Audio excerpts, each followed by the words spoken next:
Hello, one and all, and welcome to the 171st episode of the Voluntary Viewing podcast, recorded on January 24th, 2022. My name is Lucas DeRuyter. I have taken no less than 3 showers since Saturday, and I still cannot wash the stench of defeat off of me. As an extra. Is that the normal amount? Yeah, there's one extra, right? You said since Saturday. Did you run? That would be Yes. Sunday and Monday. Yeah. So you shower in the morning, go for a run, and then showered again? I took a shower Saturday night immediately to be like, nope, oh gotta my God. wash this off. Gotta wash Did you actually, off. or is this a character? No, this is real. You think I No, would... Lucas didn't take a shower the way that we normally would. Yeah, no. Lucas turned the shower on and then sat down in the bathtub with his head down. I picture Listen, guys. him just the silhouette of Lucas through his hand the clear, slammed against the wall. and his head is just pure down. His hair's straight down because the water's running straight down the hair. Yeah, Lucas is curled in a ball on the bathtub floor. As Listen, the shower runs over him. Guys, we all know that I'm basically the incarnation of toxic masculinity. If I'm in the shower, nobody, not even God, can tell that I'm crying. It's how it works. The shower's a private place. Yeah. No one can see through. It's like lead for Superman. Yeah.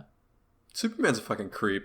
Right? Why'd they have to give him X-ray vision? That's fucking weird. Yeah. He's fine without X-ray vision. That's a I power think he didn't need. I think it's the least used Superman power, right?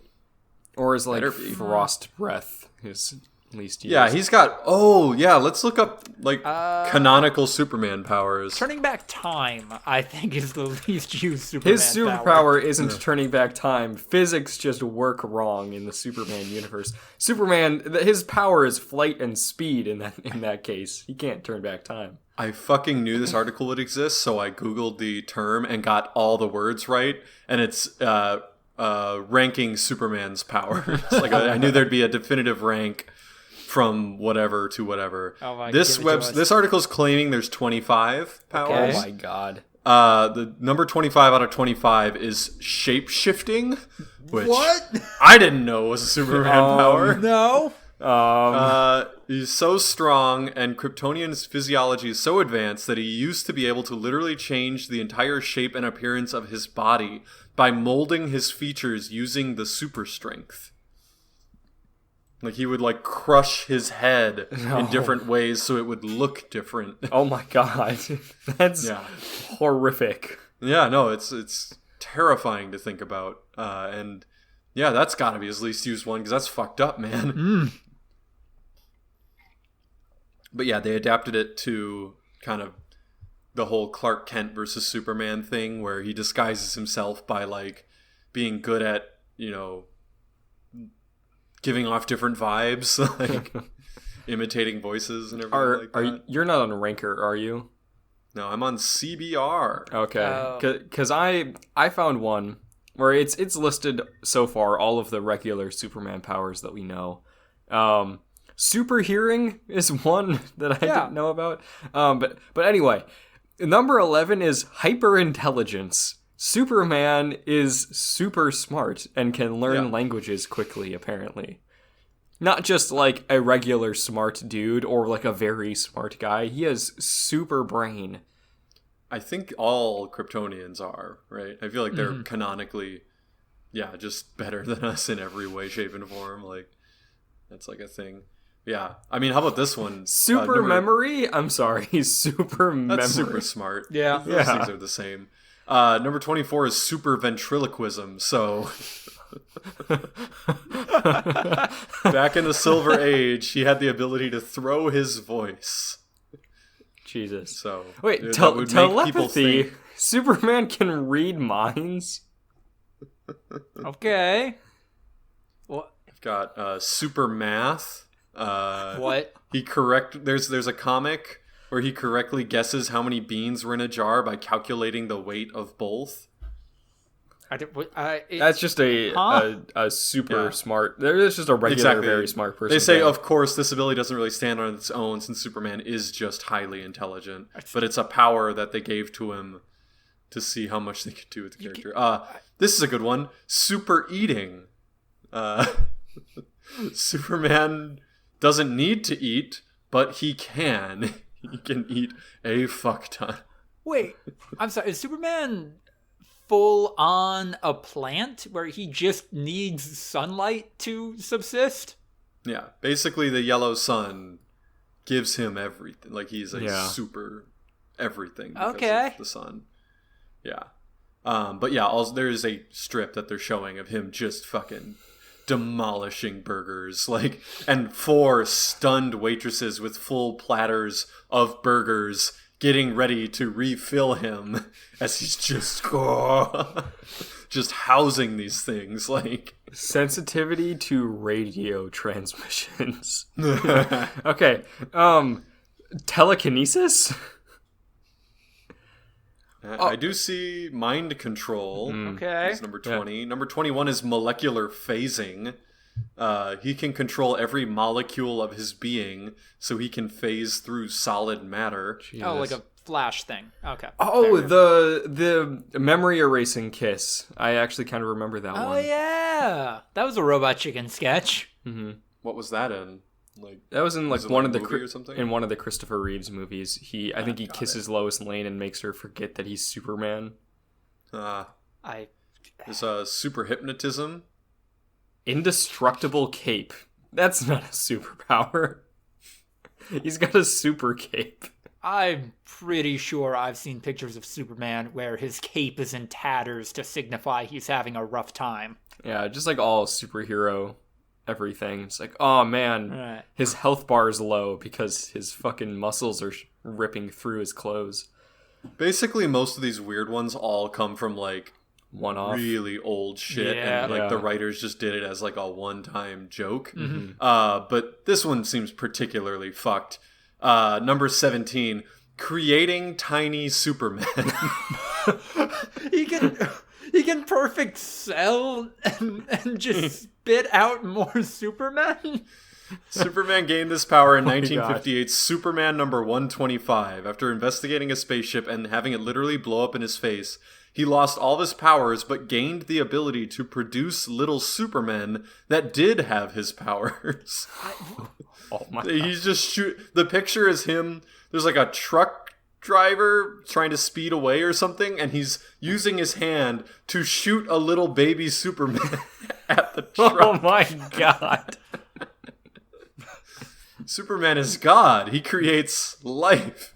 What happens to the little Supermen when he's done with them? They're like Mr. Meeseeks.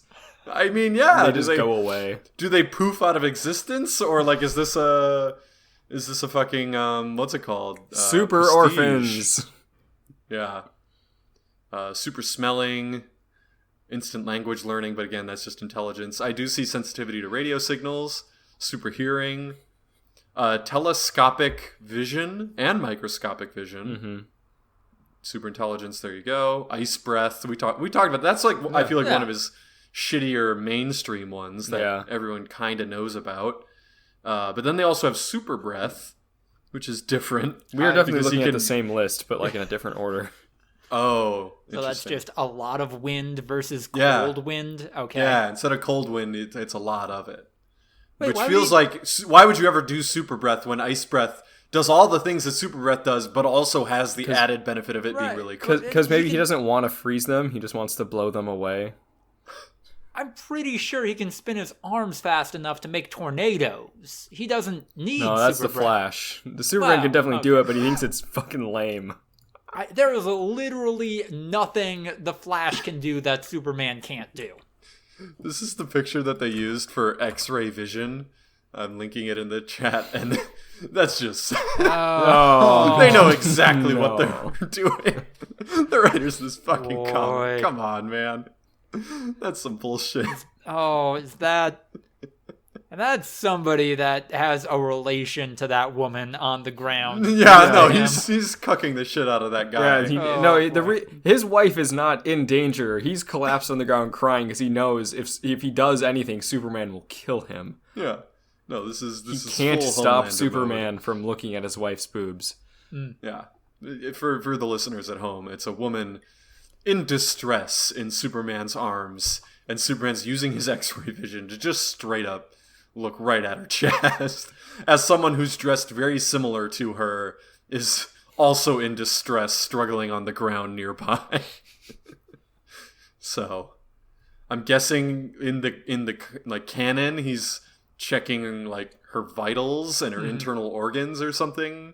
But yeah, come on, man. Like, then they got heat vision, which I didn't know that's different from laser vision. I think that's the same. Oh, are they the same thing? Yeah. That's fair. Accelerated healing, which I didn't know he got hurt, so it's weird that that's a thing. I don't know what super flare is. That is... Okay, so everything explodes. And then he temporarily loses his powers. That's a newer one. Yeah, it does say first demonstrated in 2015. So that's pretty brand new. Super speed, which is hilarious that he's like basically as fast as the Flash, which is his whole thing. Yeah. Like, not even flying, like running. He can run as fast as the Flash, basically. Yeah. And he can also, like the Flash can't fly or punch through the earth or whatever. And like, the Flash can travel through time. Superman can too, apparently. So... they have super strength at number 3, which feels like that's like his number 1. Yeah. Oh well. Wait, is flying gonna beat out super strength? Yeah, it is. Yeah. Oh. Number 2 is invulnerability, which like is that really kind of like it's just every strength. superhero is to some extent invulnerable. Like they at least they've kind of touched on it in Peacemaker. Like they're at the very least like less destructible than humans, and at that point it's just a sliding scale. You know, like every superhero has some base level, like they can fall from a 3rd-story window and be totally fine, to like bullets are just bouncing off him and tanks are shooting him and he's completely fine. Like there's different scales, but they're all to some level invulnerable. Like in The Boys, almost every single superhero is bulletproof. Not all of them, but most of them are. Right. And then number 1 is flight. Which, I don't know. I feel like super strength is the defining. Right. Like, this is what makes him him. The first ever Superman comic, Action Comics number 1, isn't a dude flying. It's a dude picking up a car. Yeah. And you know who can pick up cars? We're still in the intro. Yeah, shit. 13 minutes later. Also on the podcast today is a man who was super bummed Saturday night. Andrew Clark. That's me. Yeah. I'm a bummer. That's Andrew's top 25 superpowers ranked. Number 4, 1, depression. Number 2, being sad. Number 3, being a fucking buzzkill. Number 4, anxiety. Weak immune system. Number 5, the ability to get COVID multiple times. Oh, we're just outing that. Okay. Yeah, I wasn't going to specify, but... Oh, no. I have COVID again. Andrew has again, like that's not a HIPAA violation if you, Ryan, tell everyone in the world that I have COVID. If you were a doctor and got that information from me under confidence, then it's a crime. Yeah. If I found out that Joe Biden has, like, fucking black lung... car crash leukemia. Car crash. Jesus Christ. If Joe Biden has car crash leukemia, then you're allowed to say it. Yeah, you're not a medical professional. I can say whatever I want. You can be TMZ on that shit. It's not great. You can do it. Yeah, I wasn't going to specify, but, fair enough. I was just going to be, he's just a sicky boy. Gets sick all the time. I'm a Victorian era child. A flaming hot Cheeto would kill me. Straight Tiny Tim. Just Tiny Tim in it all the way.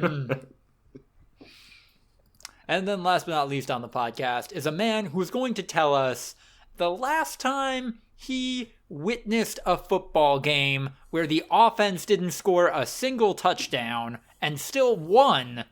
Ryan Holtz. I mean, that's happened. How about the offense and the defense not scoring a single touchdown? Yeah, that was technically special teams. Yeah, that's the real stat. The touchdown was their special teams. Fuck. They straight up. Aaron Rodgers didn't throw a pick six, or there wasn't a fumble recovery, ran in for a touchdown. It was just, we had a blocked punt basically in our own end zone. Actually, no, wait, hold on. I'm going to dial it back. I actually had one for this, and I remembered it after the fact. On the podcast today, we have a man who said, quote, at the start of the season, our special teams is going to cost us a Super Bowl. Ryan Holtz.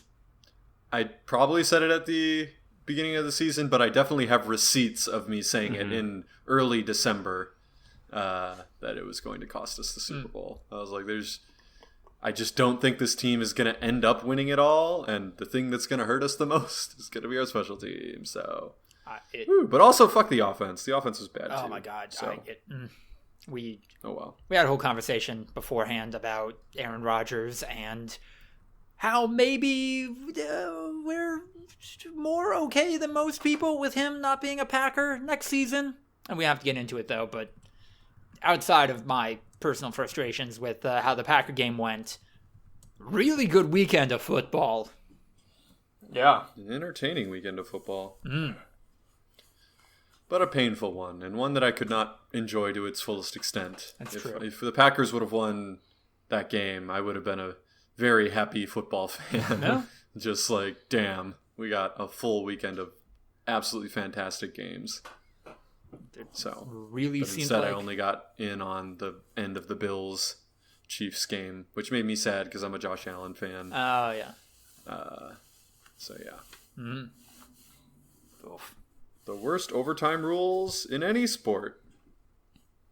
Imagine in baseball if they did extra innings, but it was just the top half. If you win the coin toss, you get to go in the top of the 10th. And if you get a run, if you hit a home run, it's over. Like, that's so fucking dumb. Like, and everyone's known it. I mean, the Chiefs petitioned the league to change it in 2019 because they got fucked on it. Yeah. The Bills did not support that rule change, so they kind of don't have any say. They don't get to be mad.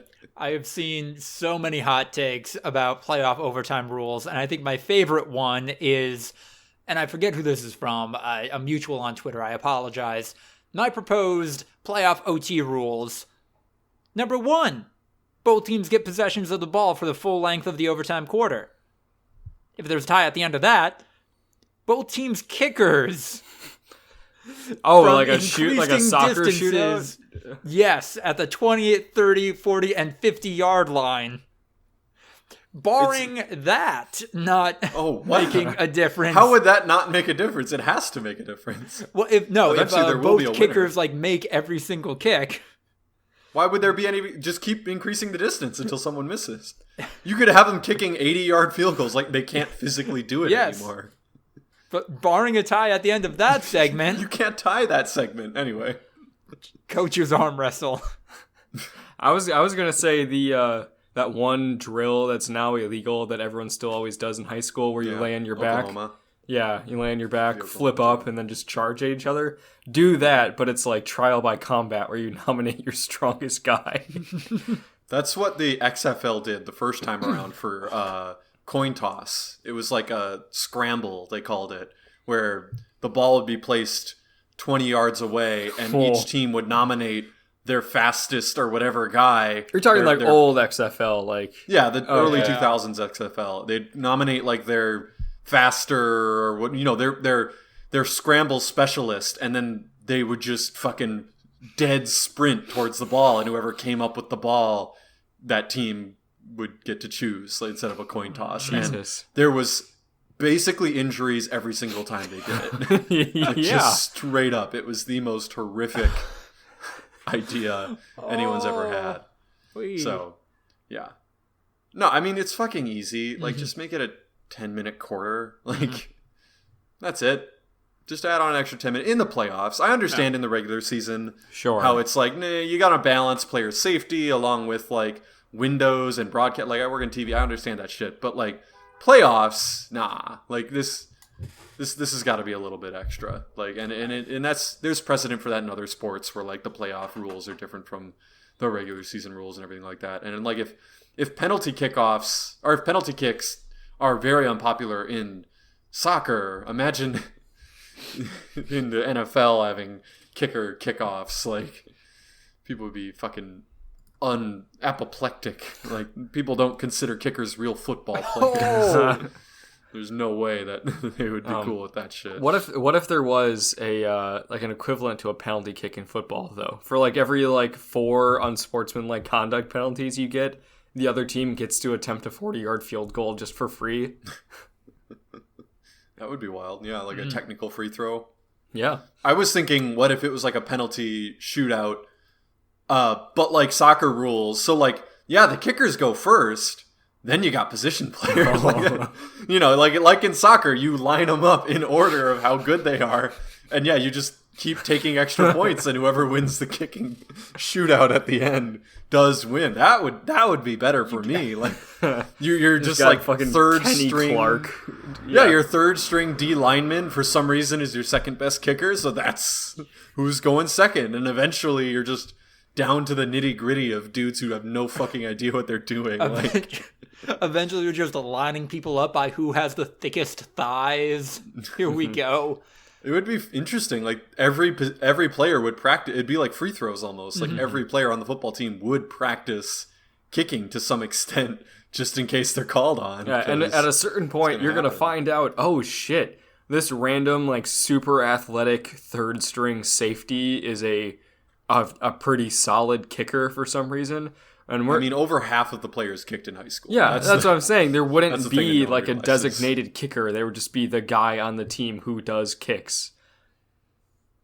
Oh, yeah, I don't know. I think that there's still that extra level. It's kind of like pitchers in the MLB. Like, they by and large cannot bat because the odds of you being an S tier, like best in the world pitcher and an S tier best in the world batter are so unbelievably thin. Like, the skill sets just don't translate.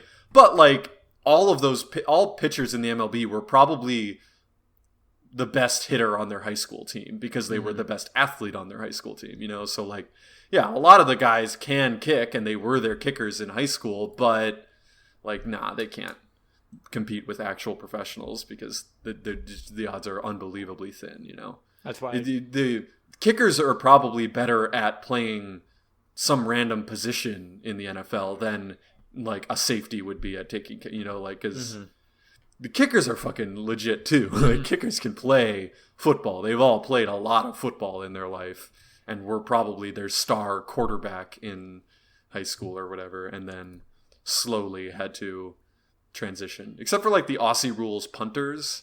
Like, those guys have no fucking idea what they're doing. Yeah. They barely understand the game. Like, they just kick the ball good because they come from a land where that's a valuable skill.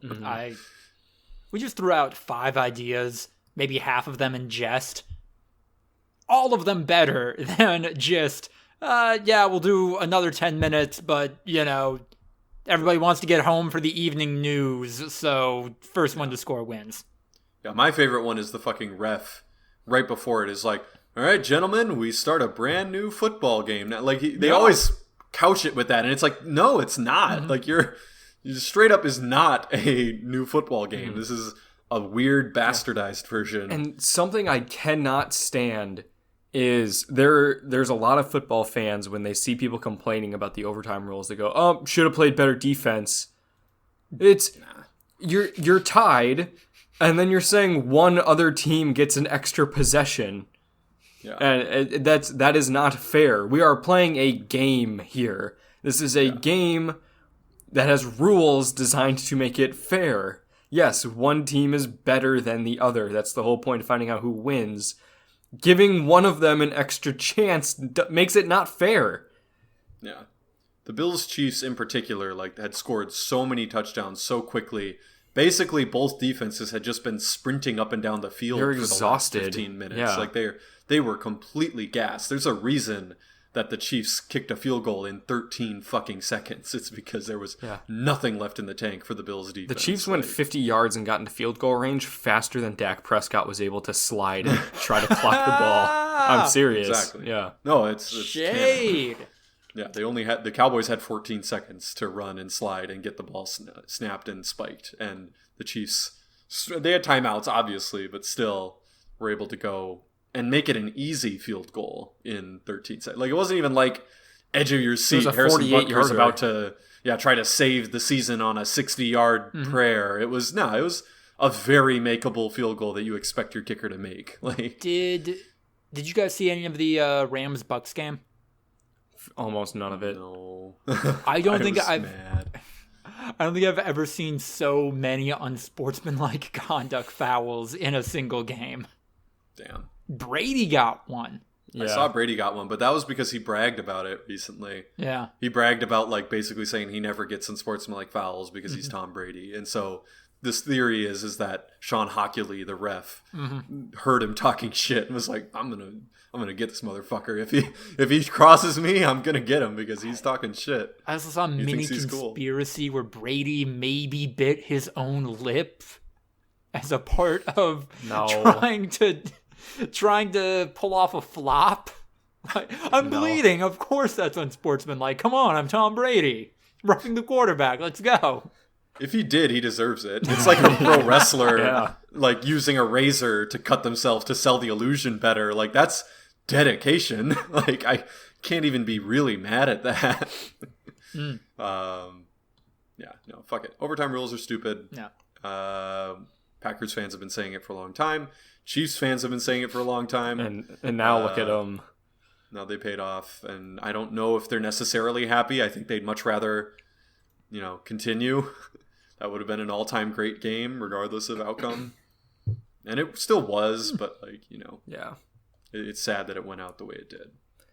Well, we've been doing this for half an hour, and we haven't started the podcast, so...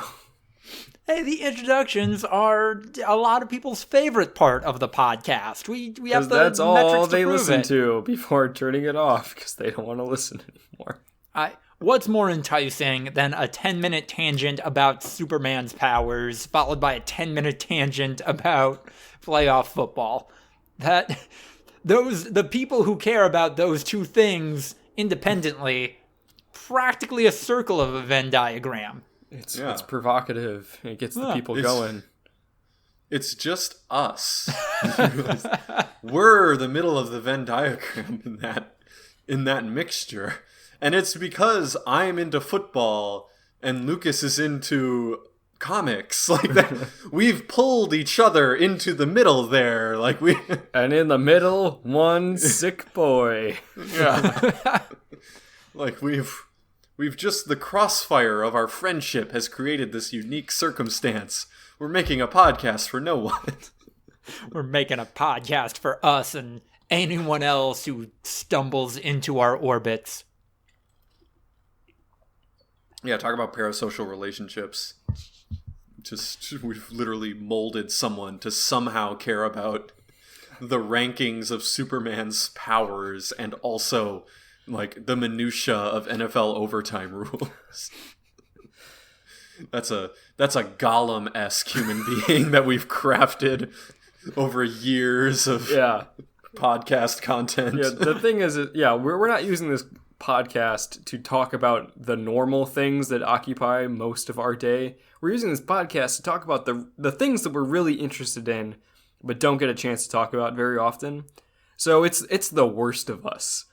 Think about someone that could exist that is really into anime and superheroes and football, like to an unhealthy extent for all three of those things. And then also plays a lot of video games and watches a ton of TV and really cares about ranking their favorite movies at the end of the year. We have created the worst person you've ever met. And supports, like, Black Lives Matter, and to for a while there, ACAB, and, like, some pretty extremist leftist viewpoints. A while there. I still. Publicly. Oh. Like, for a while, that was our whole podcast. Yeah, no, there's there's no fans. There's no one that's on board with everything. I'm going to put a positive spin on this before we move on and say, congratulations, listener. You are listening to some of the most interesting people, the most unique people you might ever meet, you might ever hear. So you're welcome for that. White leftists who like video games. No one's ever fit that archetype before. We're basically bread tubers, but not popular. Honestly, Andrew, you listed a bunch of stuff as though it was like very difficult. The only thing on that list that wasn't like that didn't fit in was football. Like white leftists, yeah, like people who watch a lot of TV, movies, and anime. Yeah, that's all. Yeah, all in one group. The only problem is the football. Nobody listening to this, go check out the Waypoints Radio podcast, the Let's Fight a Boss podcast, the Insert Credits podcast, or Triple Click podcast. They're not doing what we do, but better. Don't check that out. Been listening to Comedy Bang Bang and realized that it's just more professional, better done Anti-Donna podcast. But I like our boy. It's like the characters that they do are just better, with better comedians who are much more experienced at doing improv characters. And Anti-Donna's my like group that I follow, but they're shittier at it than Comedy Bang Bang. So we should probably move on before we realize even more so that our lives are empty and hollow. News of the week. Barring some antitrust shenanigans or Bobby Kotick fumbling the bag, him still being at the company makes a lot more sense now with this news coming out, Activision Blizzard is being acquired by Microsoft for $69 billion. Two things. Nice. Second thing, do we want to start this conversation by talking about the political and social elements of this kind of acquisition, or do we want to be gamers? There's no difference. Yeah. Like, gamers should not be happy about this. They talk should about, not. oh no, Master Chief is gonna, like, this will enable so many cool crossovers. It's like, no, this is shitty for gamers. Yeah, no, you already got Fortnite that had every crossover imaginable. Who gives a shit?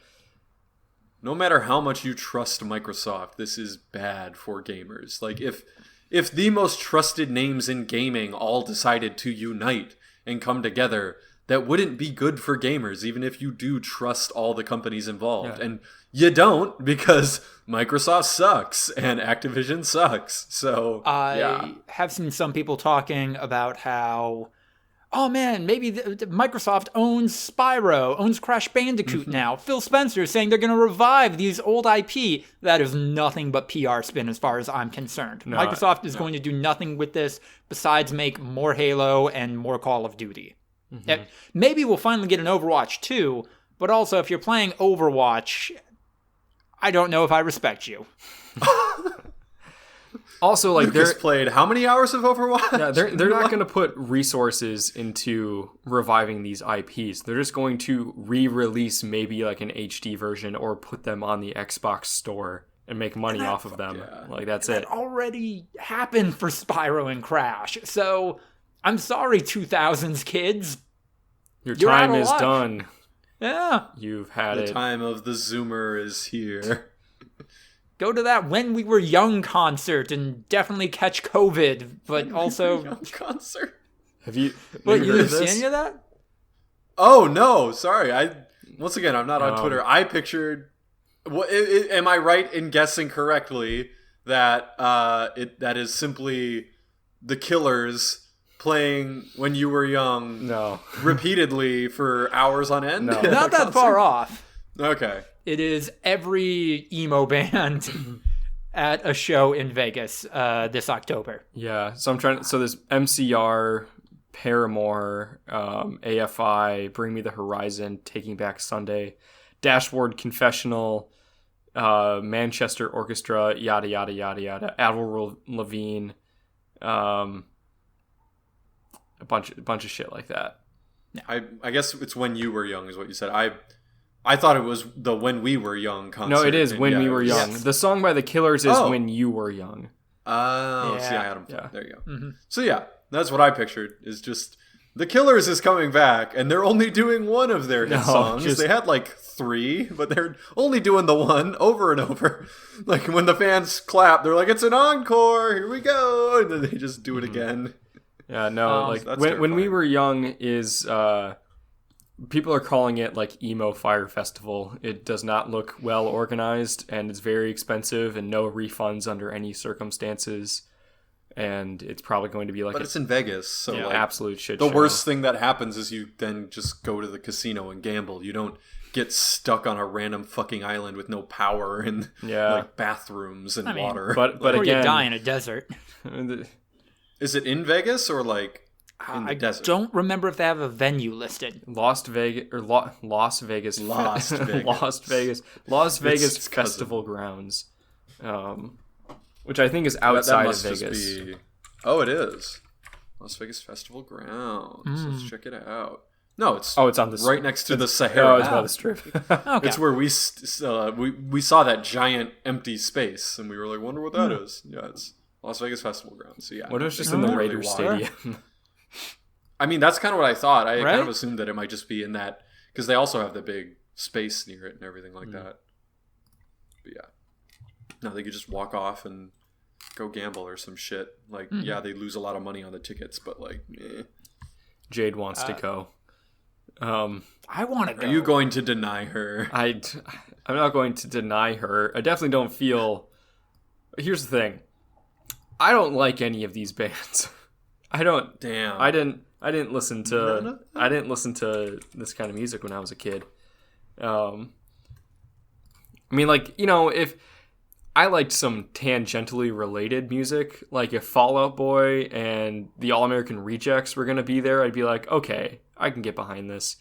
But I was never a fan of MCR. I never listened to Paramore or Bring Me the Horizon. I only know like one AFI song. Well, I know like a lot of these, like from like their hits. You know, like I've told you guys before, I'm a filthy music casual. I just listen to only single songs from bands. But like, really, like All American Rejects, like never just listen to any of those songs. Andrew, they put just- out, like This Jimmy imagine- Eat World. Okay, here's the thing, guys. This is in late October. This is going to be like 3 weeks before my wedding. Okay. Um, Feel like you're moving the Bachelor party. goalposts. It was I don't like these bands. Now it's the wedding, and I feel like it's no. getting- What I was going to say is, what if we have my bachelor party while this is happening, and Oh, this is the opposite. and Jade and like maybe some of her friends go to this as her bachelorette party, And we shoot guns and fucking drive a tank. do coke. Yeah. I mean, there's a non-zero chance we'll be able to like do coke with some of these No, band members if they're we'll going to be definitely in the be able city. to shoot guns and do coke at this Yeah. festival. I love how they say tickets starting at $19.90. Oh, down. I see. I missed the down. I was like, tickets starting at $20. Like that's not right. You're not fucking going to let someone into a music festival for $20. Not It's going to be this- no, I that think- would be a nightmare. That is a music festival you do not want to be at. There's going to be problems at that music festival. I think tickets were starting at like 200 for a day. Yeah. This is like an entire 3-day weekend. $245. Yeah. No. Hotel that and ticket ticket prices are packages, going up. $500. That's not that bad. You know, for a hotel too. Is that bad? Like, Well, here's the thing: That's is what the I'm general admission's like $420, and the hotel Yeah. package is just an extra $80. yeah, exactly. I mean, but I know Vegas hotels are insanely subsidized and everything like that, so Yeah. it's very possible that they've got a great deal with some of the local everything. But I mean, that's the thing is like Fire Festival didn't quite have this lineup. Right. Like, they had a few headliners, but no, this is fucking wild. Oh, This the is All American literally Rejects everything. are gonna be there. That's what I said. I was like, we dude, the got All 'em. American Rejects? Like, dude, that's everyone listened to the All American Yeah, Rejects. no, I loved the All American Rejects. Okay, there you go. They're not Well, a now if you come headliner. around. They're not a fucking headliner. Yeah, no, they are really small. I'm looking at the poster and like Bring Me to the Horizon is 3 times as big as the All-American Rejects on the poster. And I'm like, that's not... No. Oh, Jimmy Eat World. I like them. I said that too. I said Jimmy Eat World. Come on, Andrew. Okay. He's figuring it out. I saw Jimmy Eat World live a couple years ago at Summerfest. They were really good. 303? That's a fucking blast from the past.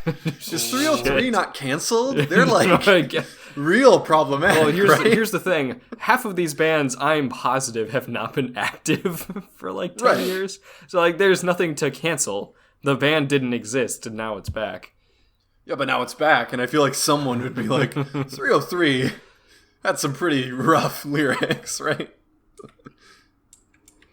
303. Damn. Yeah. They are on tour right now. Oh, also, Bobby Kotick will get at least $300 million if this deal goes through. So any hope of him being held accountable, it's not going to happen. God, 303 is from Boulder, Colorado. That tracks. Oh, not to get on a sidetrack or anything, but Andrew, what are we on? We don't do that. What are we on no, already? we never do that. So something that Jade has learned recently, because she's been watching a lot of like educational videos about emo music lately. The emo scene from the time we grew up, like the mecca was like Columbus, Ohio, because that makes sense. Like a good chunk of the like most of like the innovative emo bands were coming out of the like shitty Midwest Rust Belt areas, because it was literally just filled with sad, angry people. And that's why the music latched on there. So like people would move to Ohio for the music scene. And it was just what I would call a really bad time, but to them was probably awesome. I think that 303 never stopped. I don't see anything about a breakup. Damn. I think they just died and no one told the members of 303. Which is fair enough, you know? I'm sure they're still doing fine. So long as the royalty checks keep coming in, why not? Yeah, like they were definitely big enough. Like I know tangentially through a mutual friend that you know, Lucas, of like a mildly successful artist, you know, gets like 200,000 views on their YouTube videos and like opens for acts and then sometimes is able to like do gigs on their own, and they make 6 figures. No. You know, like they're totally fine financially. So yeah, like 303 was genuinely like getting radio play and stuff. So yeah, I imagine they're completely making at least that, even though they're not relevant. If the members of 303 have any self-awareness, all of them realize there is nothing they can pivot to after being a part of 303. This is it. This is their life. This is what they're known for. This is it. I have peaked. I am 36 or 38 years old, and I just sing about this girl who cheated on me's boyfriend wanting meat and that I'm a vegetarian. I am 30 or 40 years old and I do not need this. Love that meme. I don't even know what that is, but once again, it's from Aqua Teen Hunger Force. Yeah. Oh god, that show's fucking awful. I've never seen it. I've just seen the meme. Okay, good. No, it is I have a weird show, but no, that clip, that image has a lot of energy. Fair. Raven Software QA testers formally unionized, being the first US-based AAA developer to do so. This further complicates the previous story, not the 303 news, not the When We Were Young Fest story, the Activision Blizzard story, I should specify. But yeah, good for them. Hope it goes well. Is that the Madison branch? Yep. Raven's in Madison. Damn, they unionized in Madison. Yeah. Good shit.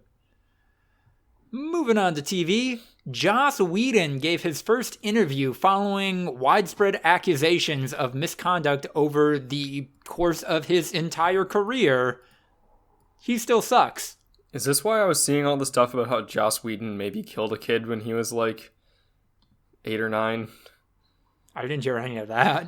Oh, hear that either. yeah. Apparently, when Joss Whedon was like a very young kid, he lived on a property with his parents that was on the lake, and then his friend came over, and like Joss Whedon was having a lot of like anger issues at the time, and the kid mysteriously drowned in the lake, and Josh didn't tell, and then he didn't tell anyone for a while, and then they're like, "Where is our son?" And he's like, "Oh, I don't know." And then they found his body in the lake. I mean, what can you expect him to do being raised in the patriarchy, Andrew? Yeah. Is what Joss Whedon would say. Yeah. No, that's a wild one. This man at least played a part in, has some responsibility for a lot of the current media landscape, and he just overtly sucks. I gotta process that for a second. Yeah. All right, I'm done. Alright, yeah. Well, I gotta process that. That's a heavy thought. All right, well, Cool. moving on. Voting is live for the 2021 Crunchyroll Anime Awards. These nominees are acceptable. All right, so tell me, Lucas, who's best girl? Oh boy. Which is a category name. Yeah. There is a best boy and best girl, and then there is a best protagonist and best antagonist. And Eren Yeager is a nominee in both of them from Attack on Titan. Because, Really? yeah, That's kind of funny. I mean, he is the main character, but he's also trying to do a genocide, so, you know. Okay, so who's best girl? Andrew? Or Lucas? Let's see. Oh boy. I feel like the only one that You guys are going in and out a little bit. I'm sorry. Oh. I think you might be losing it. Oh The no. only one that you've openly talked about is Jujutsu Still- Kaisen. So, That's true. Yeah, no, best girl for me is probably going to be either Noboru Fujisaki from Jujutsu Kaisen or Shoko Komi from Komi Can't Communicate. Both solid options, IMO. is that because those are the animes that you watched out of those 6? Maybe. I can't watch them all, guys. You can watch the mainstream ones that are all nominated. Or nah. I don't know if I have it in me to watch Demon Slayer. The most mainstream one right now. That's what I have to do in my job a lot of times. It's just every Emmy type show I have to watch. So, yeah. How do you keep your sanity? Because I don't think I could do it. I don't know. Y'all test it sometimes by putting bullshit in our fucking top 10 list when I've watched upwards of 30 shows and have a top 10 so fucking bulletproof that there's 7 other shows that belong in You there get that can't paid fit. to watch nominated television. I do not get paid. Oh. That is not expected to be on work time. And then last but not least for news, moving into the other category, Rest Easy America. The CIA says Havana Syndrome is not the result of foreign agents attacking our freedom. Damn, it wasn't microwaves. No. It wasn't seizure lasers. Not according to the CIA. And there's a quote in this article that reads something to the effect of a director from another agency saying, yeah, the CIA just kind of struck out on their own with this one. Yeah, no one thought this was a thing, and the CIA just like, oh, a bunch of people got diarrhea in the Havana embassy. This is probably a coordinated attack by the Cubans, and definitely not just a case of white people not being able to handle spicy food. There's an area in between those two extremes. It doesn't have to be a hostile foreign attack, but it also doesn't have to be white people ate some bad chili. Like, Yeah. I don't know. It's been studied. Like, there's plenty of, what's it called? What's the term that conservatives are now trying to co-opt for, not mass hysteria, but like that concept of like a large group of people all like believing the same thing, even though it makes no sense. I mean, groupthink? It obviously applies to like Trump supporters, Yeah. but like they are now trying to like co-opt it and say no, like the liberals. it's about the this way vaccines and the masks. It's mass hysteria. I mean, mass hysteria is the phrase you're looking for. I don't know. No, they're using a different phrase. I don't remember exactly what it is, but yeah, I it involves more of like delusion, like that idea that like everyone in this group has fooled themselves into believing this sort of thing, and it's sad watching them. And like that was originally similar to fake news invented by people Coming on the up left at who were 8. like, ugh. Why can't I be horny around the green M&M anymore? oh my god, News topics you care about here at Fox. we'll get into it in the meme corner, but yeah, and I think we've touched on this a little bit earlier, but definitely with social media being what it is now, and maybe it's because we're living through a goddamn pandemic right now, I do feel like there's a trend of people co-opting clinical terminology to be used for not actually what those should be used for. And I don't know. Well, on the one hand, I'm glad that we can have more frank and open discussions about stuff like mental health now in 2022.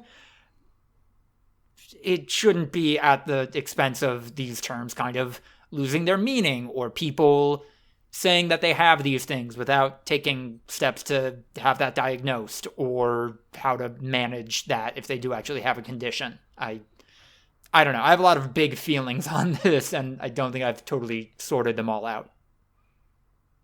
Right. Yeah. I mean, I don't know. It's World War III, right? What? I've just like dissociation. Like generally, we're going into World War III, correct? Am I crazy? I mean, it's possible. You're talking about Ukraine, right? Yeah. Huh. No, it's entirely possible. I think more likely is that Biden backs down and that Russia is trying to push the envelope because they think Biden. Not just Biden. Yeah. Yeah. Biden is not the only member of NATO. There's no one. If the United States does not join the fray, I don't think so. No one on a large enough scale to bring the rest of the world in on it, though. Like, Russia might go to war with fucking The UK. I don't know, yeah, the UK maybe. The United States would not intervene if Russia declared war on the United Kingdom and started carrying out assault on the United Kingdom. I don't know. We would get in. I don't know. There That's are the no point of rules NATO. anymore. There are no rules. We could nuke everyone tomorrow. There are no rules anymore. I don't fucking know. I went to school for 4 fucking years to learn about international politics and how things work. And nothing that has happened since I graduated has matched up with conventional knowledge from that time. We are completely fucked in terms of policy. And I was reading about it this morning, about how all of the policy leaders are completely useless at this point because they said, we have no precedent for anything that's happening right now. We don't know what's going to happen, and we have no advice to give leaders.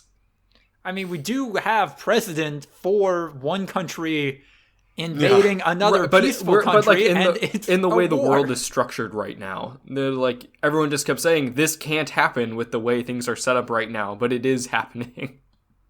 So they don't know what's next.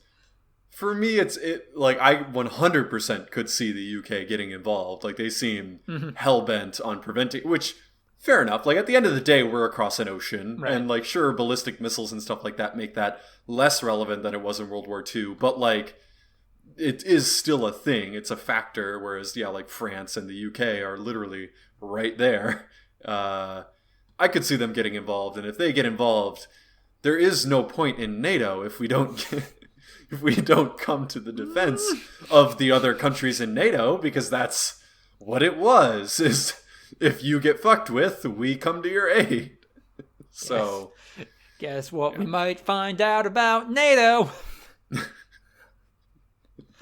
I mean, look, at the end of the day, the U.S. could attempt to solo run the entire world's military, and there's a chance they could legit win.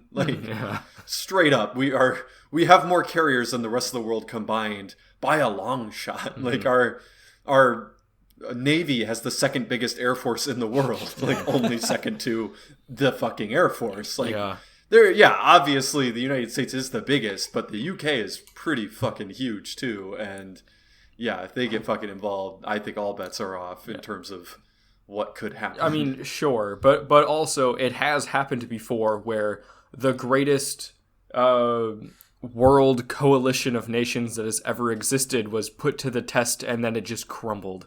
That's what happened in World War II. The League of Nations, everyone thought was like a really good structure, and then Germany and Italy said, "What if we just start taking things though?" And then everyone's like, "We're not going to do anything about it." That's more akin to the UN than NATO. That was designed to be every country participates, and therefore we can all agree not to be shitty to each other. Which, the UN is, at the end of the day, not going to be that effective. It might do something. It'll keep diplomatic channels open, but that's not going to actively, prevent shitty countries from doing shitty things. It'll send Brad Pitt to investigate if there's a zombie apocalypse. It'll enlist Tommy R in figuring out Brexit. Oh, God. That was the European Union. Huh. Oh, really? I thought it was the UN. No, cause he had definitely done work with the UN. Oh yeah, no, he had. Past, I mean, I think he was directly working for the British, trying to figure out what happened if England left, or if happened if the UK left the EU. Because the UK is not leaving the UN, at least not yet. No, no one is. China and Russia aren't, even though they're consistently shitty and going against anything that the UN says. Gang listeners, if you ever want to really take a step back and realize how fucked we might be as a species, the UK was tapping the worst college professor any of us have ever had to figure out their economic situation. Being smart, and I know I'm being inflammatory when I say it doesn't that. always mean these aren't. Okay. That's genuinely what made him a bad professor, is because he was so accomplished and had his head in the clouds so much. He didn't care about being a professor because he had bigger things to do.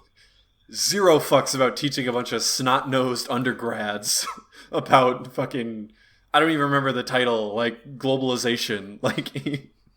He literally could not care less, and also was incapable of doing so, but that's not what makes you capable of steering global policy. Forgive me for making an easy joke, and also I can just imagine him saying, "Hey guys, read The World is Flat." That's all wrong, but just read that. We gotta go over, but I'm not done with this topic. Oh boy, changing up. So y'all burning your draft cards? I think we're too old to get drafted at this point, aren't we? I thought it only goes up to 25. Yeah. We're talking about World War III here. Yeah. We're not talking about Vietnam. We're not talking about some bullshit war that the U.S. government started. We're talking about fucking boots on the ground in a major first world country. I don't think that's how it would go, really. Part of why there were so many boots on the ground in the Middle East is because that was primarily peacekeeping efforts and trying to get governments that nobody wanted off of the ground. World War III, if we're just fighting somebody, we're just sending wave after wave of drones, right? I mean, then what's the point of war? Nothing can be resolved without the loss of human life. No, yeah. All of their lives that will be lost. Well, yeah, no, it would be... No. I mean, it would be attacks on civilians. It would basically be terroristic acts. Yeah, there'd be no difference between a civilian and a soldier. Yeah. So then there is no difference between drafting a civilian into the military and having them stay at home where they get bombed by drones all the time. It's one and the same, so might as well send them to the front to help shore up defenses at a choke point or something like that.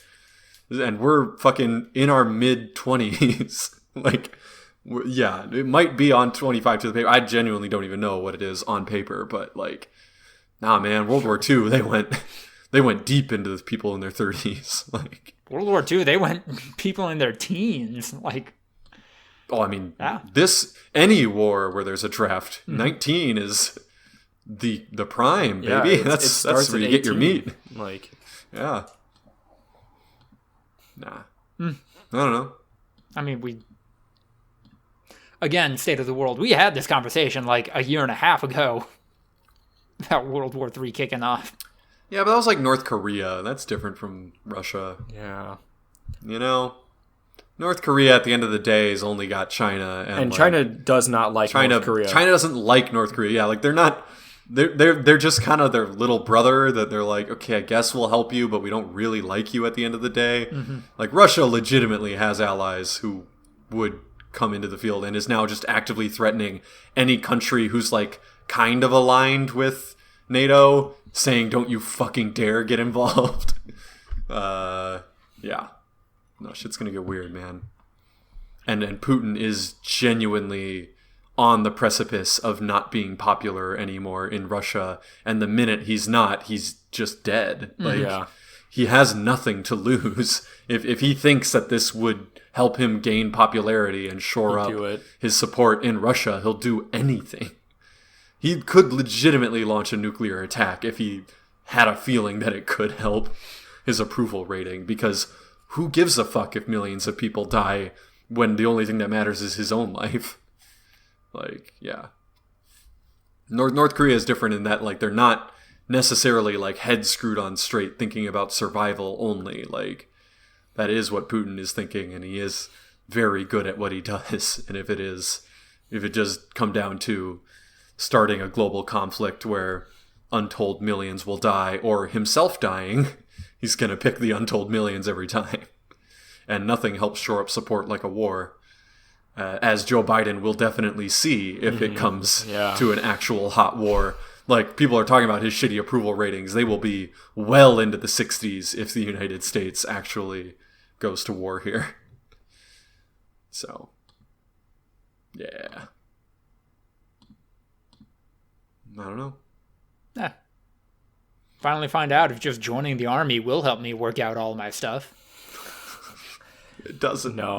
Ask anyone. It's literally prison, except you have a higher chance of dying. Like, I mean, yes, pretty much. It's the modern debtor's prison. You'd only want to join the military if your entire family has been in the military, or if you will starve genuinely to death. have no other way to have financial like assistance. Okay, so I don't think I want to go back to college, but can they take care of my student debt? Can we do this out of order? No. Well, They'll send your kids to college. There you go. Yeah. I'm not going to have kids if I die. They don't care. No, you look. Every military person knows you have the kids before you leave, No, that's fair. right? That's like a legitimate thing. Like in Succession terms, when Tom wanted to get Shiv pregnant before he went to prison, because then he'd be tied to someone while he was in prison in case the worst happens. Like, yeah, it's a genuine psychological thing. Like, there's a reason that they rush marriages and then have kids before they get deployed. They rush the marriages so that then they can live in homes in a house on the military base. They don't have to live in the barracks. No. If you're married, you can bring your spouse with you, and then you can stay on base in a house with your wife, and you don't have to sleep on a cot with 60 other dudes. I'm serious. That is the reason. No, I know. But then also having kids, I mean, more than Sure. anything, is, like you're shoring up your. Also, my wife won't cheat on me if she's pregnant. That's a weird leftist thing, right? Yeah. Like, Wait, fucking what? soldiers' wives while they're deployed. I don't know. I see it a lot. That's all I have to Okay, say. yeah. Yeah, I mean, It's a very common response to anyone who served in the military. I'm gonna fuck your wife. Yeah. Is, I'll fuck your wife while you're dying in Afghanistan. And it's like, ooh, okay, yeah, look, I understand the complex relationship between, like, soldiers who are participating in things that they should probably object to, but, like, damn. Holy fuck. That is intense. So, yeah. Do we want to talk about some fun stuff? Well, some weird internet stuff. Yeah, let's see how much time we have. You always have time for the meme corner. The memes. I guess we're not supposed to jerk it to the M&M mascots anymore. Well, no, just the green one, right? No, but it's a slippery slope, Ryan. Like once you make one candy mascot unfuckable, the rest will follow, and soon you won't have any candy mascots to come to. And that's the world that leftists want. What was this? How is cum being spelled there, Andrew? With a U. Double entendre. Hey. Or single entendre. Oh. Andrew just fully intended on it being a straight-faced... Yeah, I'm talking about reference. Ejaculate here. Yeah. There's no room for interpretation here. We're talking about masturbating. To candy mascots. I don't know. Weird shit. Yeah. M&M's has always had a bit of a sexual undertone, though, Yeah, it's right? talking about eating. Well, when you cast J.K. Simmons to play the... When you cast J.K. Simmons to play the yellow one, you know what you're signing up for. Sex god J.K. Simmons. There was definitely the one where, like, the women were eating the male M&Ms, right? Like, that was a thing. But, like, it was definitely double entendre. Like, I don't know. Weird. I guess they kind of brought it on themselves, but also, like, dude, listen to yourselves, like, right-wing commentators. And you think, like, yeah, this is a legit... Like, this screenshot of Tucker Carlson doing his bullshit I'm concerned face with the Succession-esque headline. Like, Succession does that gag. Every season they make a new ATN headline at the bottom. Like, I think the first season was gender fluid illegals maybe entering the country twice. Like, that's like just a good parody of Fox News bullshit. Just straight up, like having that on the internet forever. Yes. Tucker Carlson's bullshit. Was it sexless, unattractive candy is all we deserve? Yeah. And Tucker Carlson's face going... It's a YouTube thumbnail at this. Like he's doing the Mr. Beast thing. Yeah. Like it's so fucking dumb. All right, let's talk about making a sex offender registry for people that just didn't call you back. Before we move on, though, just want to get this in super quick. The company that owns M&M's, Mars, currently being investigated and sued by the U.S. government for literal child slavery. So... Yeah, that's an important factor to all of this. I reluctantly know what West Elm Caleb is. Yeah. It's a thing. You guys? I don't. Oh. So, through TikTok, some women in New York realized that they had been all going on dates with the same bad dude. His name is Caleb. Apparently he works at West Elm high-end furniture store as a furniture designer. And yeah, he's just a shitty date. He does some manipulative stuff, like really comes on strong, professes that he loves women, like the second he matches with them on Hinge, and then, will ghost them after the fact. This has since spiraled out to the fact where companies are running ads making fun of West Elm Caleb. He has been doxxed, which that's kind of over the line by a lot. If his name is West Elm Caleb, it doesn't take much. Yeah, who's a Caleb that works at a West Elm in New York. Yeah. Yep. And... yeah, now West Elm Caleb is terminology for just a very particular kind of guy that women will run into on dating apps. That's the case these women on TikTok are making. These very white, in my opinion, kind of boring women. Yeah. No, he's got a point here. I know where he's going with this. No, hold on. I thought I was going to disagree with you guys because I knew I was going to get into that little needle where we sometimes don't. No, I think we're all gonna feel eye. the same about this. Yeah. But I feel like this is starting to get into that needle where we don't see eye to eye on, like, for example, like the Twitch policies and stuff like that. Like, we're not necessarily aligned, but I do feel like I think we're going to agree on this one. Oh, interesting. So a particular criticism that a woman levied that made me realize, oh wait, we are not on the same wavelength, I can't get behind this movement, was her saying she found out from another girl who went on a date with this guy that, oh god, apparently she woke up in his bed the morning of a day when I had a date with him in the evening, and was aghast at that. And I'm just like, that's dating. we're in our 20s. What do you think dating is? Like, any date I go on, in my mind, am like, oh yeah, they could have just come from a blow bang or some shit. Like, that's what's up. That's what being young is. What are you doing? You're not being cheated on. You just are having casual sex and are really mad that the person you're having casual sex with is also having casual sex with other people. I'm so on board. Caleb is not a good person. No, of course not. But I don't even think he's necessarily a bad person. Like, he's genuinely, I don't know. I've never met the guy. Like, he's ghosting people. Ghosting people's not a polite thing to do. It's not cool. But, like, it's not a polite thing to do. Yeah. It's the norm to ghost people. Like, if you've been on dating apps, Lucas, I know you have. Like, that is just the norm. Every relationship just kind of ends, like, if it doesn't kind of continue for, like, multiple dates, with just all of a sudden the other person doesn't respond anymore, and that's it.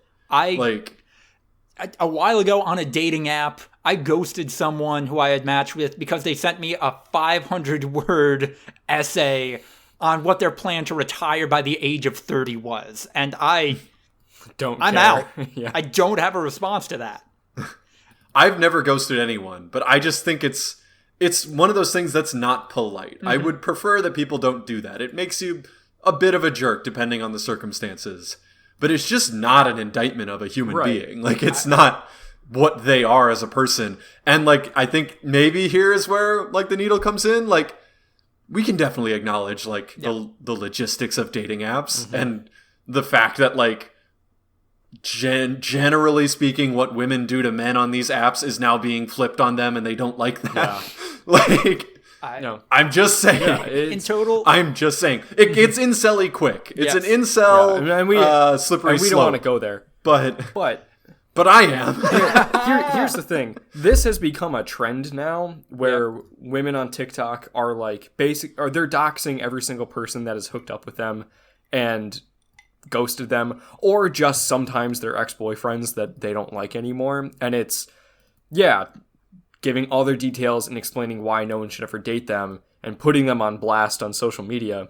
And a lot of the times it is just, I don't know why this keeps happening to me. I hook up with a guy and then he never calls me again. And people are like, maybe it's because you're annoying. Like, maybe it's because you're annoying or you're bad at sex. Like, those are options. If this keeps happening to you, maybe there's a reason. Like, and that is the shittiest extreme that I'm gonna go to on here. But, like, there are dudes who are getting put on fucking lists because they didn't call a girl back. There is a common thing, like, that's referenced a lot, once again, if you're in, like, the dating app culture. Like, women on these dating apps will put in their bios specifically, not here for hookups, who are there for hookups. Like, that's their thing, is because they don't want to hook up with someone who's looking for a hookup. Yeah. But they do want to hook up with someone. Yeah.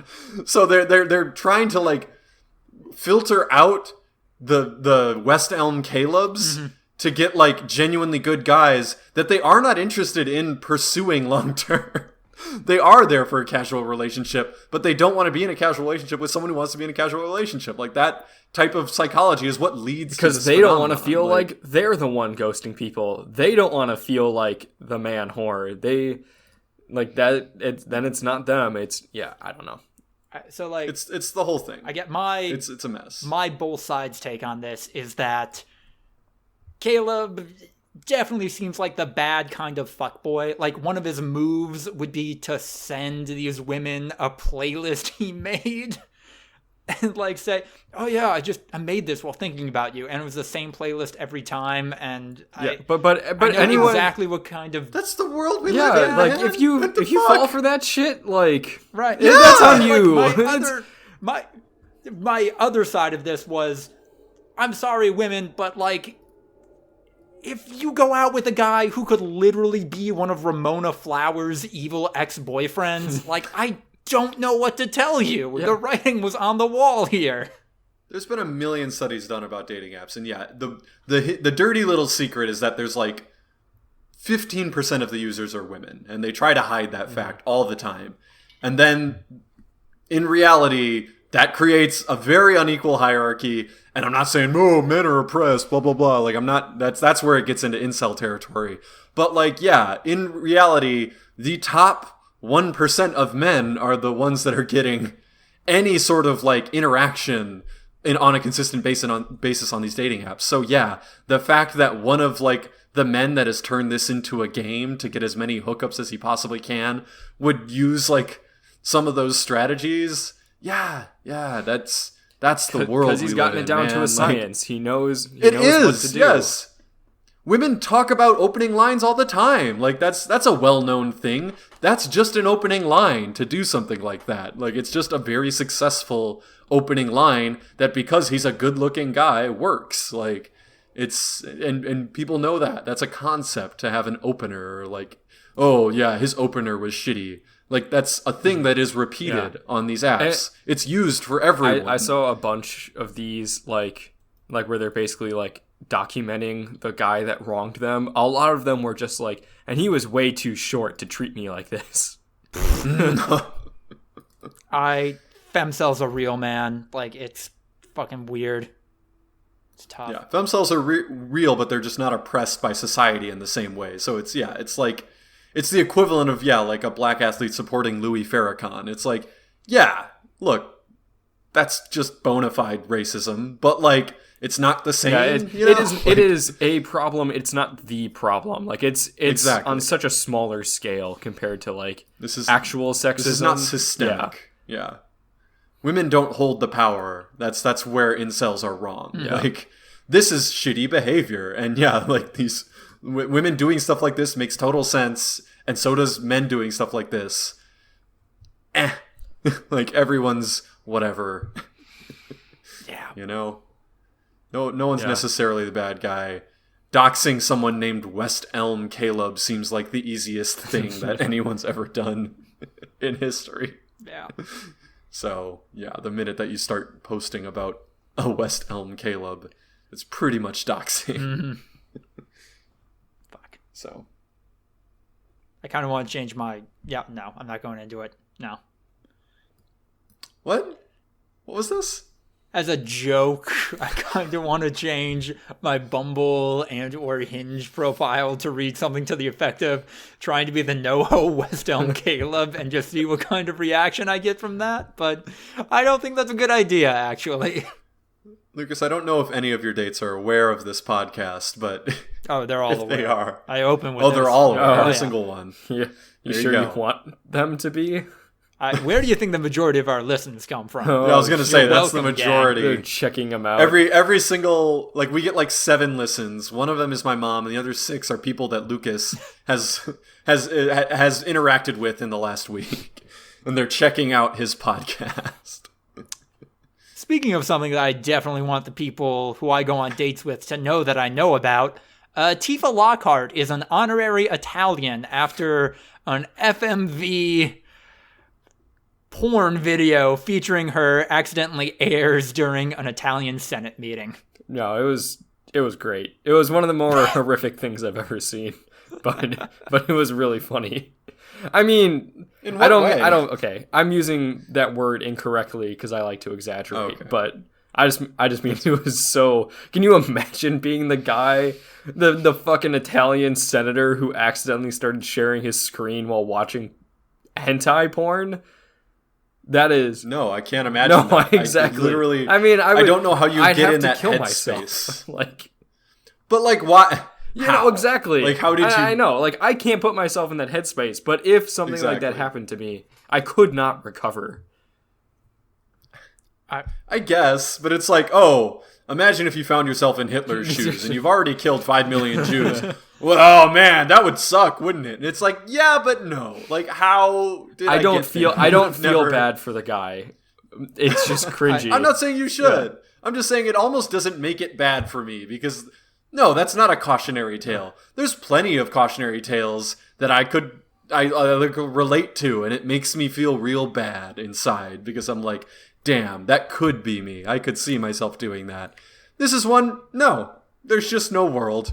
And it's not because I'm some saint who has never, ever, like, gasp, partaken. It's because how the fuck do you get to that point in your life? You've fucked up. You are a porn addict. I think porn addiction is generally, like, looked at as, like, from bullshit Christians who, like, think that it's, like, a really real thing. But, like, if that is genuinely a thing that you do during a meeting, you're just straight up watching hentai videos, you've got an addiction. You've got a problem. I'm sorry for ruining a good drag, but last I heard, it was hackers that were responsible for getting the video up. It was not really? somebody accidentally sharing their screen. Well, I mean, the whole thing was in Italian, so I obviously couldn't understand what they were saying. From the context that I gathered, I thought it was, okay, this one senator is giving their spiel, and then our next speaker is Senator blah, blah, blah, blah, blah. And then they moved on to him, and it was his screen. Is that not the case? Okay, so this was all through Zoom. It was a password-protected Zoom, but the hackers, whatever you want to call the group, pranksters, I guess, figured out what the password was and snuck in there. Okay. And, like, it was a big enough meeting that nobody could tell there was one extra person, especially with, like, some whatever, like, nondescript Italian username. And then when, like, somebody went up to speak, the pranksters started sharing their screen. People thought, oh, so they have, like, a whole slide thing. And then it was porn. Okay. I genuinely thought it was. And Senator Andrew is going to share his screen and give his take on infrastructure, and then it's just Tifa getting butt-fucked. No, this wasn't... Yeah, that's what I thought, too. No, this wasn't like, what's the New York Times writer? Something Tubin, who whipped his dick Jeff out. Jeff Tubin or whatever it was? Jeff Tubin, yeah. No. That's not that great, then. I don't know. Okay.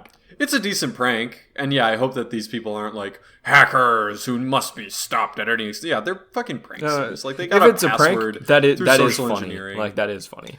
It's, like, funny, though. It's not the same as, like, some absolute dipshit doing something. I bring it up because it has become a meme. I've seen a lot of fan art of Tifa Lockhart being Italian now. I'm here for it. There you go. I'm also here for whatever we're going to talk about in The Breakouts.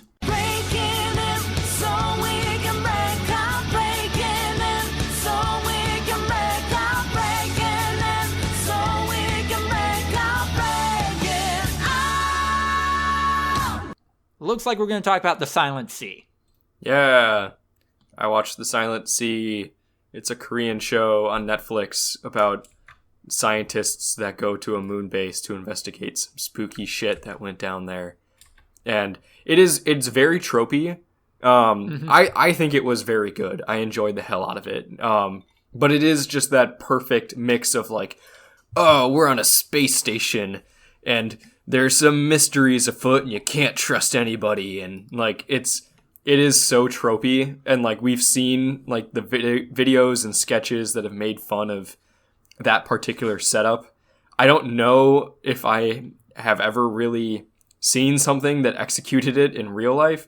And this was very good. It was very fun. Some recognizable cast members. Do you remember in Squid Game, the guy in the subway station that played the first game with them? Yeah. The hot guy. Yeah, he's like second billing in the show. Oh, good for him. The guy that played like the gangster guy that with the snake neck tattoo, he's in it as like one of the like heads of the Korean Space Agency. And then there were a couple other guys that I recognized, but I couldn't remember what they were from. Probably like Train to Busan or other shit like that.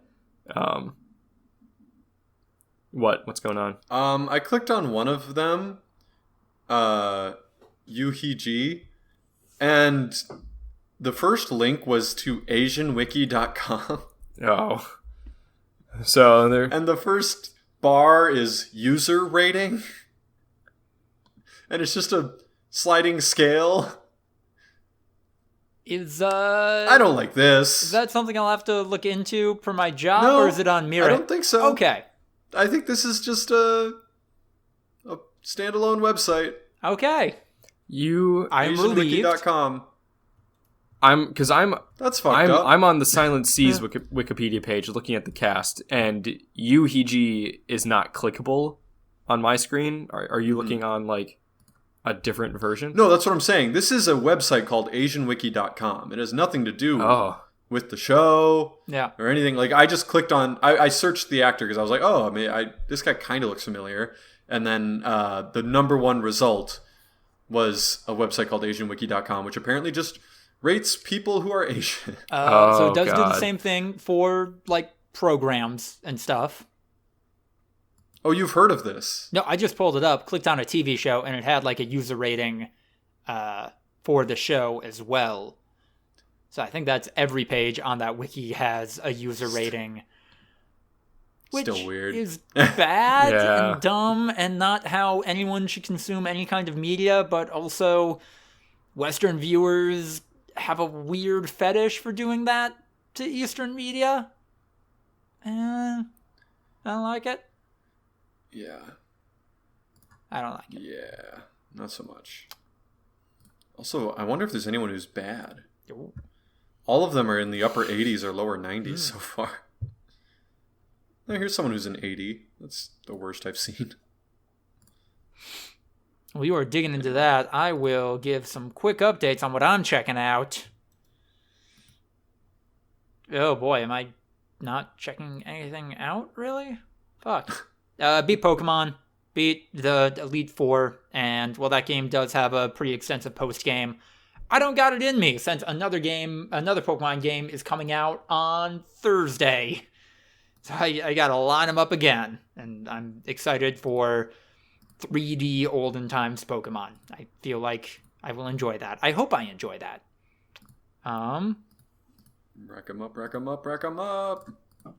I saw the new free-to-play Yu-Gi-Oh game on TikTok, and I downloaded it through Steam. I don't know how far down this rabbit hole I'm gonna go, but yeah, I have a Yu-Gi-Oh game on my laptop in the year of our Lord 2022. May God have mercy on my soul. Andrew, how'd you like the Ghost of Tsushima DLC? It was good.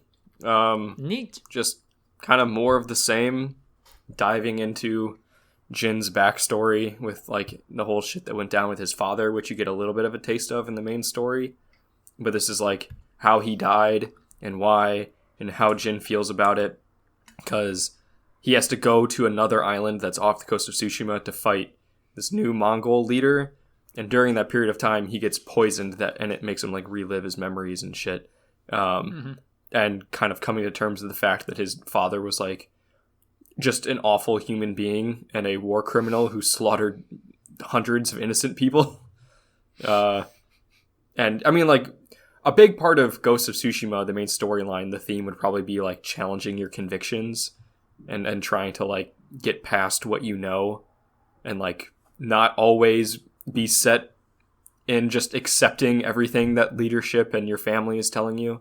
And this is more of that. So good shit. I mean, and the gameplay is just fantastic. It's so fun to play.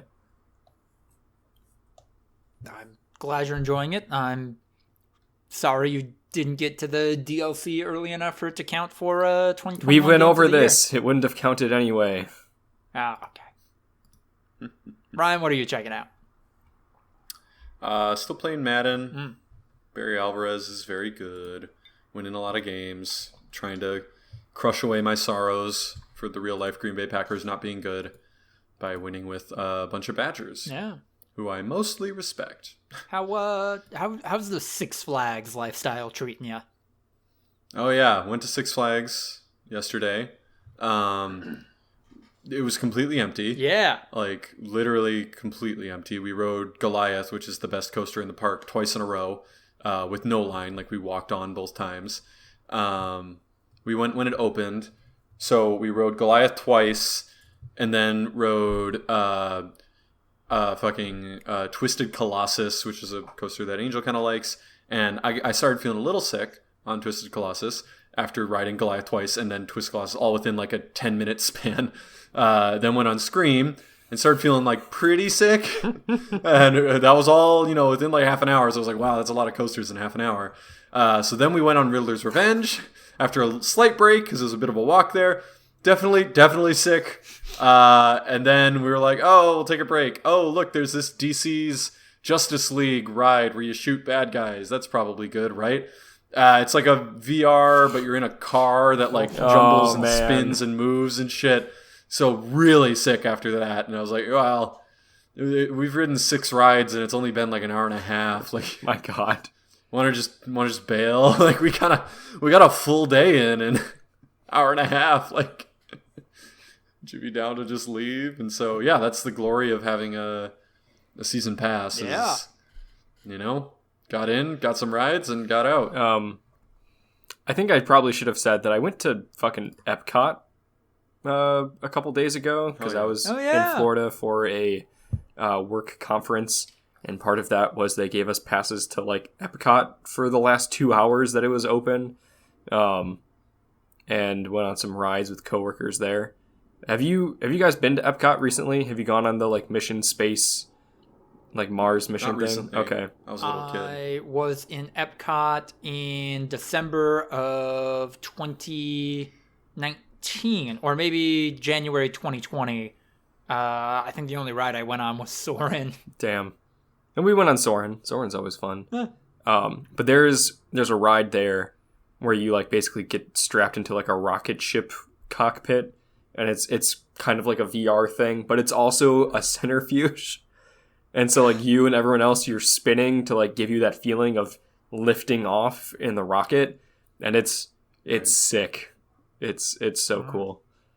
And everyone at the same time was just screaming like, "Oh fuck! Oh God!" It's great. Spectacular. Did you drink around the world or whatever? No, I did not have time. Also, I had plenty to drink during the week, so. Hey, there's my guy. I guess the last thing I can shout out that I just thought of, I am rewatching the Death Note anime in 2022, and I'm going to say as a praise what at one point in time was levied towards the series as a criticism. This shit is so fucking gay, dude. Is it? Oh, I'd always heard of JoJo's Bizarre Adventure described as gay. I'd never heard it in regards to Death Note. So, JoJo's Bizarre Adventure is just overtly homoerotic, and I love it. Death Note, the two leads have nothing short of a prevalent sexual tension between them. And a part of it is that one is a serial killer, the other is a detective, so you kind of get that Sherlock Moriarty relationship going on. But no, it's weird that one of the worst anime I've ever seen to women would also be one of the gayest, in my opinion. So I'm not saying this to undermine you. I'm saying this as a legitimate question. Is it gay to have a nemesis? And I mean this in like a poll to the Twitter guys, like, hey fellas, is it gay to have a nemesis? I mean, I'm look, not I subscribe to the I'm not saying that there isn't sexual tension between those guys. I'm asking. I subscribe to the idea that no one can have a rival for more than 6 months. If a dude has a rival for more than 6 months, he just has a boyfriend now. That's how that works. So, yes, I would say it could be a little gay to have a nemesis. A little bit of a sexual it sounds like you think there. a lot of gay. Yeah, no, you're saying you're straight up in a committed relationship with someone if you hate them for 6 months. That's super healthy. I'm deep in their mind. I know their every thought before they think it. Not like a sexual way, though. Definitely not sexual. Okay.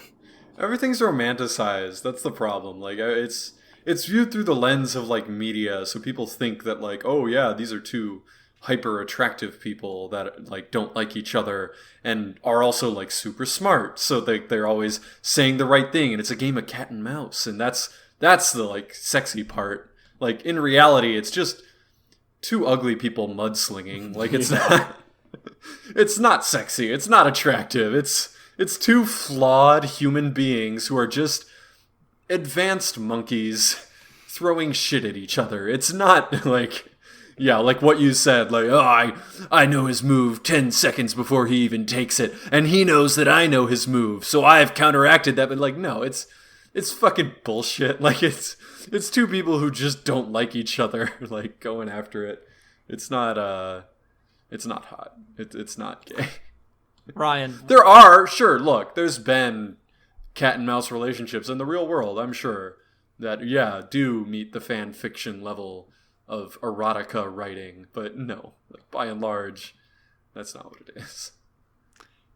Ryan, what if you intercut that cat and mouse game with a bunch of shots of one of the cat's feet and the mouse sensually rubbing their lips? And that's what I'm saying. Yeah. It's viewed through the lens of media. Like, that's what people think. They think you're okay. I'm sorry, I misunderstood. You're saying, yeah, okay, yeah. I'm saying in the real fucking world. Yeah, I'm kind of agreeing with Andrew in that, like, I'm not saying that these guys don't have a homoerotic relationship through being a nemesis with each other, but that's not what a real nemesis is. Like, a real nemesis is not Sherlock and Moriarty. It's fucking John from accounting and Bill from sales, and they can't stand each other and talk shit about each other's wives. Like, it's not it's not pretty, it's not sexy. It's two fucking stupid ass monkeys just throwing shit. It's in real life, hating somebody's fucking guts is not sexy. Usually. No, I understand what you're saying in regards to the media of, if they create palpable tension, it's there for a narrative reason, and it seems like it's because they're gay. They're gay for each other. But I'm saying in real life, you said if you hate someone for more than 6 months, you have a boyfriend. No, if you hate someone for 6 months, you have a reason to quit and a reason to give a bad Yelp review. You automatically assumed it was in the workplace, because that's the only place that you'd spend your entire life with people. Yeah, no, because if in real life I hate someone, I just am not around them. Like, I don't have to have a nemesis, because I just don't hang out with them. I just move on, dude, like an adult. Yeah. But no, yes, Death Note is lovably campy. Also, yes, like, so bad at writing women that I think it is an argument against representation. Like, if you don't know how to write a woman, any woman, maybe don't put a woman in your comic, in your anime. A woman. It's like it's a net negative. The impact of your shitty characterization will actually go the wrong way. Representation is bad sometimes. I am not exaggerating when I say there is a woman in Death Note who is maybe responsible for Spencer's still being a retail outlet today. It bad, dude. I love it. I love the hot takes. Somebody pay me to write this. Moving into the group chat. We kind of had the group chat at the top. We talked about sports. Yeah, we had it. Packers suck. We also had it in a PlayStation party for a good 20 minutes instead of playing Battlefield 2042. We just talked about the Packers. Which, we all agree is not that great anymore. Boy. We're all like, it's a fun background game now, but it's not really fun to play. And there's a chance that it goes free to play, and that means that we just spent $70 to alpha test a shitty game that then was made free. I mean... But that being said, we had fun. Did. We had fun. We had fun. We genuinely impacted the game twice, and we also had fun playing Predator, which was free on PlayStation Plus. I fell off Predator pretty Yeah. quick. And I fell off Monster Hunter World pretty quick. Battlefield 1, I think, was the only one that I still, like, consistently was having This game fun came with out 2 towards the months end. ago. And you can see Yeah. the situations that led to us falling off of it so quickly. Like any other game like this that by now in its life would have some kind of new content, some kind of update or new guns. Yeah, even. I mean, even Like, something basic even if like there that, was but no because it released in such a broken state, they had to spend 2 months fixing the game instead of building on it. Yeah, and but that's but it when we hasn't. lost our But they interest. haven't fixed it. Is the problem? If there was no new content yeah. and the old existing content just worked better, I think that'd be fine. If the guns worked and Hazard Zone wasn't a literally useless waste of time for them, and Portal had support and there were good game modes to play consistently that had full lobbies, if it didn't take 10 minutes for a while there to get a match, if there weren't any like frame rate issues and hit detection problems, like that's all I need. This is the game to work the way it's supposed to. The main issue, I think, is, like, not any game would have new content this soon into its life cycle, but a game that was specifically built for years by DICE to be, like, the game to end all games that will have live service, like, consistently forever. And, like, we bailed on this other game that we made recently because we want to make this one extra special. I think that's the They main abandoned issue. It's like- Battlefield 5, which had a lot of problems, so that they could make Battlefield 2042. And now both games are just bad. and we'll see what happens. Battlefield 2042 is fun. Yeah. though. Not it was not a good game, but fun. I think that the difference for shooters is always, like, the difference between, like, a shooter that's okay and a good shooter is you can play a good shooter by yourself and have a good time. And yeah, no, you can't do that with. I tried doing that yesterday, and I made it like 20 minutes. Yeah, I tried maybe a week ago for, like, the first time in a couple weeks because I gave it a little breath. Like, I definitely played it by myself a lot in the beginning, as evidenced by, like, my level being so much higher than y'all's for a while. But, like, yeah, then no. Like, when I played Call of Duty Black Ops, and maybe it's because I was a precocious piece of shit teenager who had nothing better to do, I fucking spent all day playing Yeah. it. And if there were people online, great. Like, come join my party and we'll all play together. And if there wasn't, cool. I'll go play Search and Destroy by myself and, like, you know, watch tutorials or something in the meantime. Like, yeah. I know how hard all creative projects are, and I know that nobody can just make a Battlefield Black Ops again, but to see the entire genre really move away from what made that game so good and learn seemingly the wrong lessons from its success, I don't know. I can't help but be frustrated. Yeah. One of the content creators that I subscribe to try to, quote, get good at 2042 released a 20-minute video essay about, like, the downfall of 2042 and, like, how we got here. And yeah, he starts, like, the first point, which I did agree with, because I went into it being like, you fucking piece of shit, like, you're just complaining. And the first point was, like, Battlefield 1 was so fucking good. Like, Battlefield 1 represents what could potentially be the pinnacle of the Battlefield series. Here's why it killed the Battlefield series. Like, because they did something different. Like, they went in a new direction. They catered to casual fans. They kind of spat in the face of Battlefield hardcore players, like, you know, in order to appeal to mass audiences and everything like that, and made a masterpiece. And then took the wrong lessons from making that masterpiece and slowly bastardized it until we are where we are today, basically.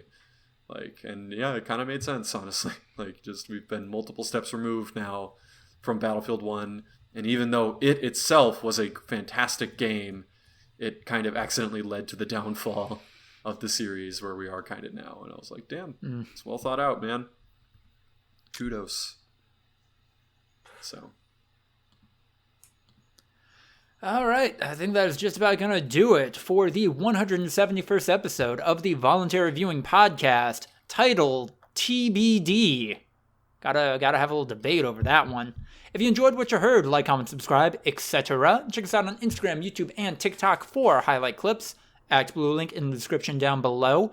Please support us on Patreon and join the likes of the terrific Tiffany Cole, Sucky Badger, and Sensual Richard Nixon. Alternatively, you can support us directly through the Anchor podcast platform. Send us your questions and business opportunities at voluntaryviewing@gmail.com. Follow us on Twitter for updates at V2_podcast, and follow me at Lucas DeRuyter on Twitter for all of my writing. Last week, I put up a blog post detailing my complex feelings about South Park. Please check that out and read it. Also, we might be doing the quarantine cast again, I think. Why not? We're still all working from home after all, apparently. So, yeah, maybe we'll have a 20-minute, half-hour combo sometime tomorrow and put it on the internet, depending on how all that goes. Thank you for reminding me, Ryan. I know you probably turned your recording off. Oh, yeah, you did. He's nodding his head. He's laughing now. Goodbye, everyone. Good luck with the week. Goodbye.